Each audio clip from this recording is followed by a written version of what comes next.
పశ్చిమాసియాలో ఉద్రిక్త పరిస్థితులు మరింత ముదురుతున్నాయి. మిడిల్ ఈస్ట్లోని అమెరికా మిలిటరీ బేస్లను ఇరాన్ టార్గెట్ చేసింది. క్షిపణులు, డ్రోన్ దాడులకు అమెరికాకు చెందిన 13 మిలిటరీ బేస్లు నివాసయోగ్యం కాకుండా మారినట్లు అంతర్జాతీయ మీడియా పేర్కొంది. ఇరాన్ దెబ్బకు అమెరికా సైన్యం తమ కీలక బేస్లను ఖాళీ చేసి ప్రత్యామ్నాయ ప్రాంతాల నుంచి కార్యకలాపాలు కొనసాగించాల్సిన పరిస్థితి ఏర్పడింది. Kuwait, Qatar, Bahrain, Saudi Arabia వంటి కీలక దేశాల్లోని అమెరికా స్థావరాలను లక్ష్యంగా చేసుకుని ఇరాన్ దాడులకు తెగబడుతోంది. కువైట్లోని పోర్ట్ షువైబా వద్ద జరిగిన దాడిలో టాక్టికల్ ఆపరేషన్స్ సెంటర్ పూర్తిగా ధ్వంసమైంది.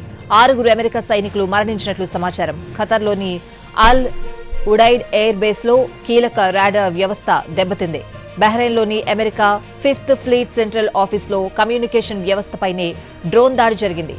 సౌదీ అరేబియాలోని ప్రిన్స్ సుల్తాన్ ఎయిర్ బేస్లో ఇంధన ట్యాంకర్లు, కమ్యూనికేషన్ వ్యవస్థలకు నష్టం వాటిల్లింది.